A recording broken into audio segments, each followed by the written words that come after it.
What's good, everyone? Okay, want to get right down into it. We are getting close to the campaign. So what I want to do is I want to just kind of discuss with you guys the way that this campaign is going to go and how we're going to get this whole thing started. What we're going to be doing is we're going to be synchronizing. We're going to do a game synchronization in this campaign. So we're going to be blending Battle Fleet Gothic, Space Hulk, and 40K all into one single game instead of separating it out. Now, many of the battles are going to be played separated out as separate battles, but the flow of the campaign has to feel like an epic story.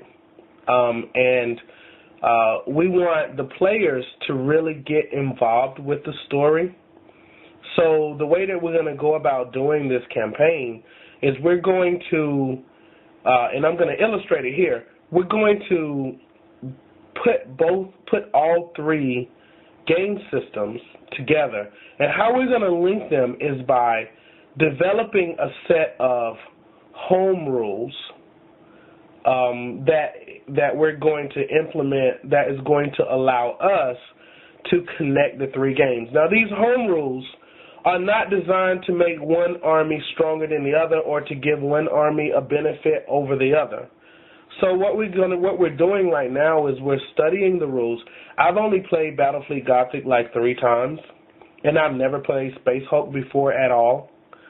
So my partner and I, we are reading through the rules for Battle Fleet Gothic. We have all the documentation that we need. We have everything.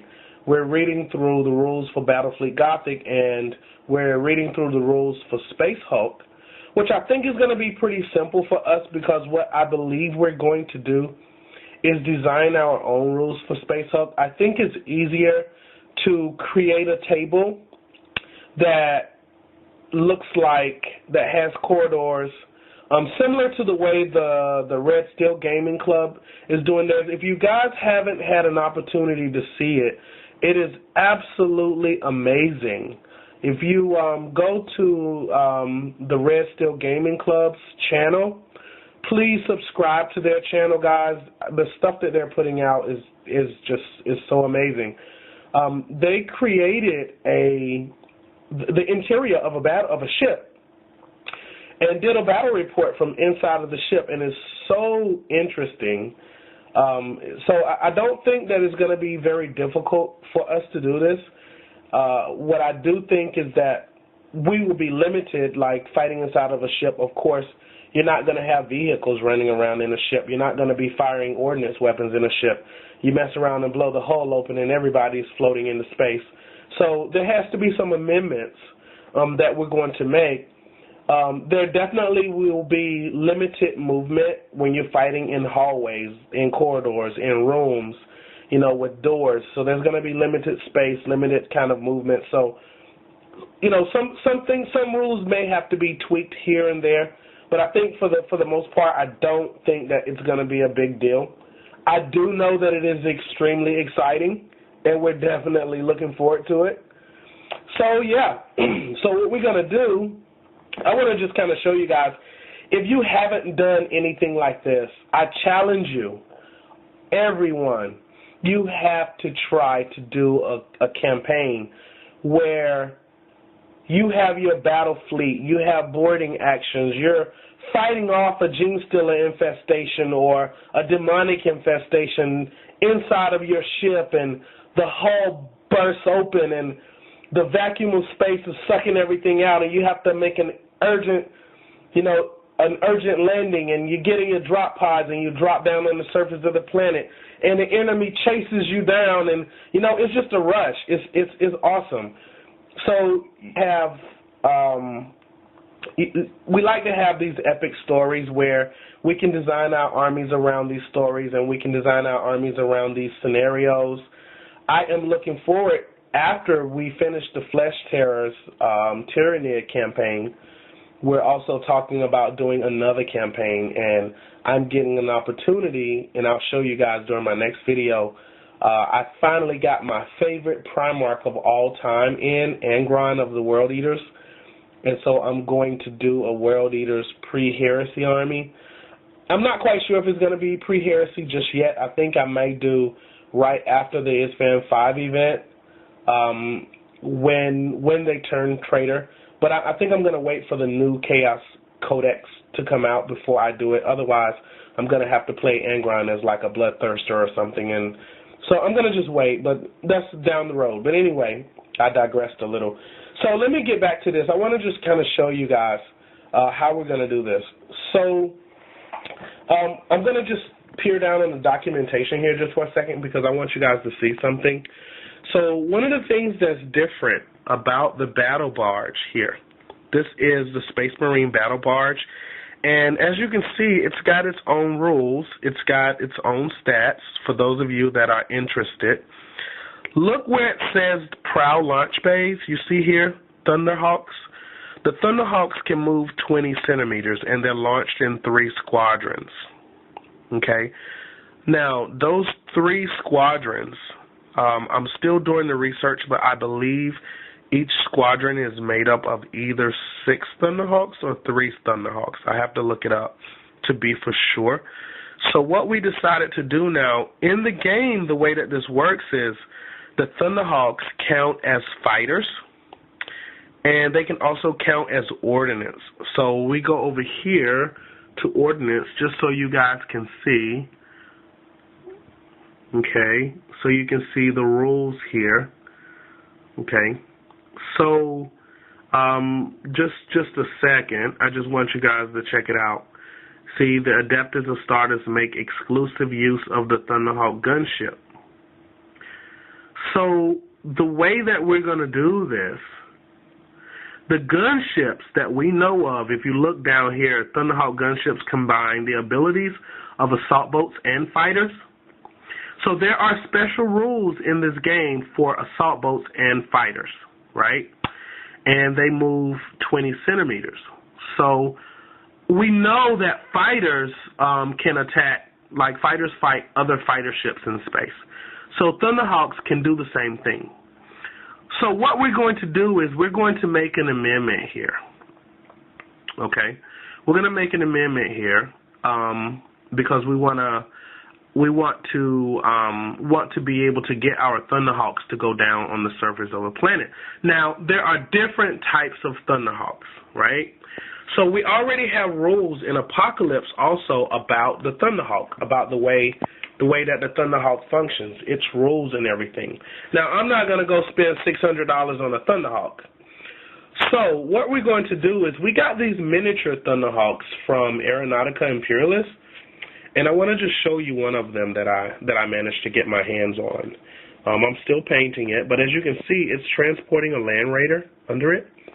And in the Blood Angels Codex, you know that Blood Angels are allowed in Blood Angels successors to deep strike Land Raiders. So this is a way that I can drop my Land Raiders down, guys.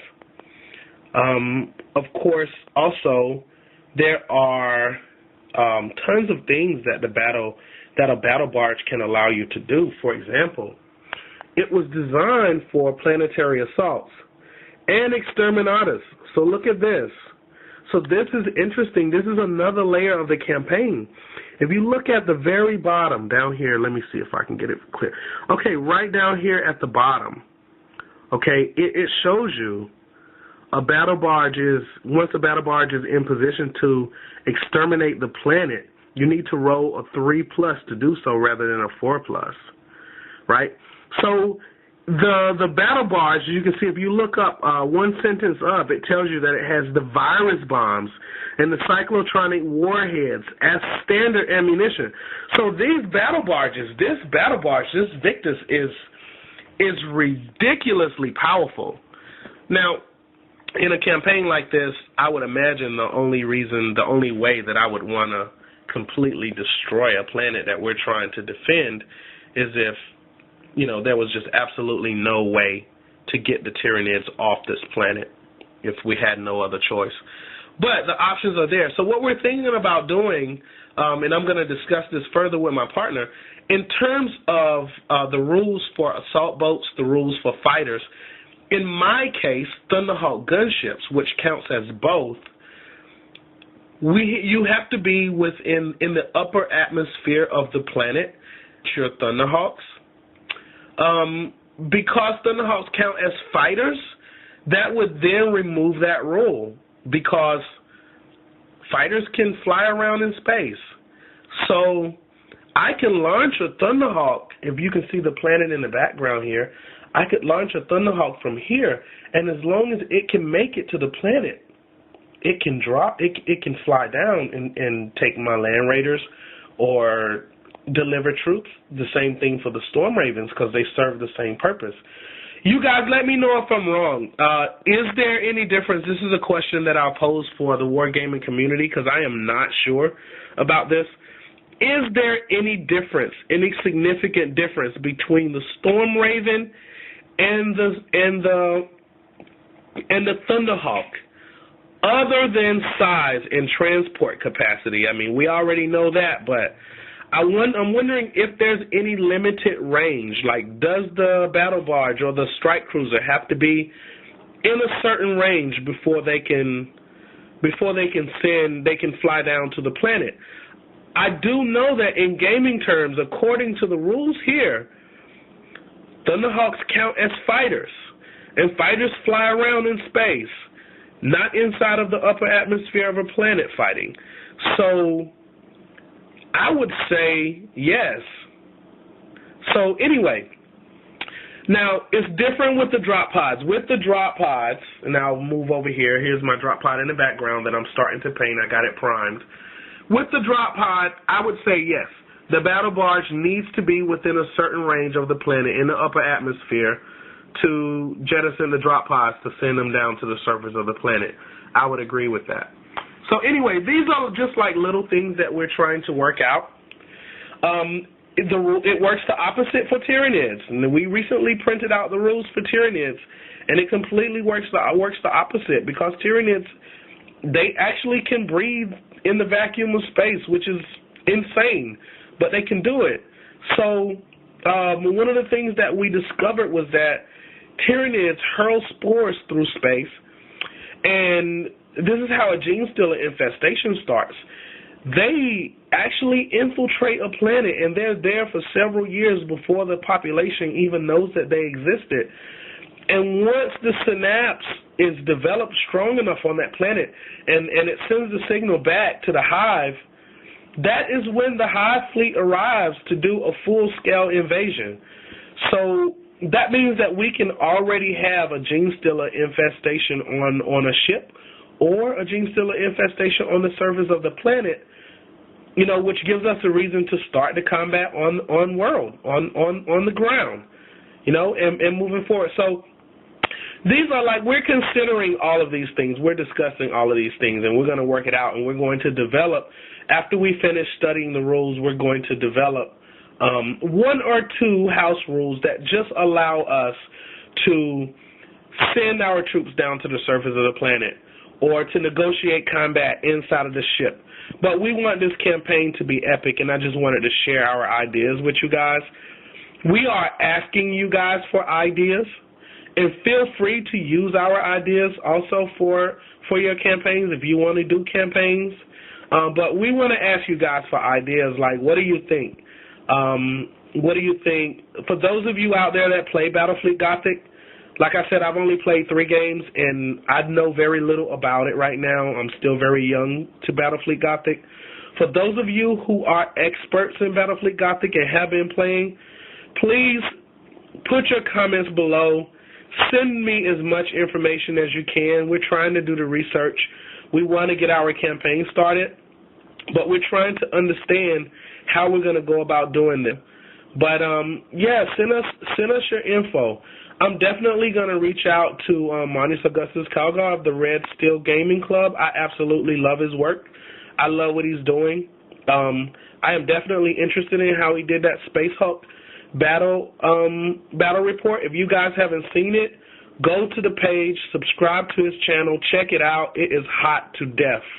You really will like it.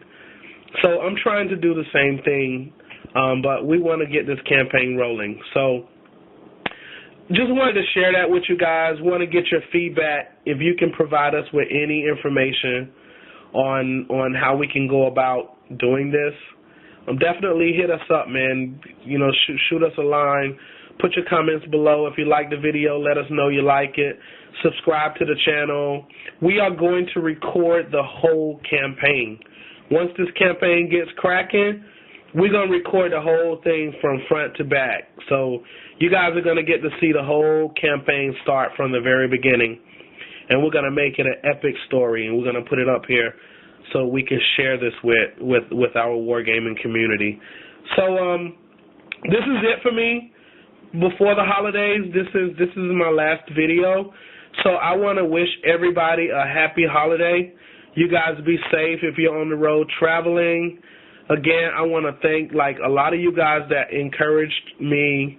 You especially encouraged me. I want to thank you again for you guys that inspired me to do this, and a lot of you have. Please don't get angry with me if I don't remember your name or if I don't put it out there. But I can say Jawa Balls inspired me. The Red Steel Gaming Club inspired me. Girl Painting has inspired me.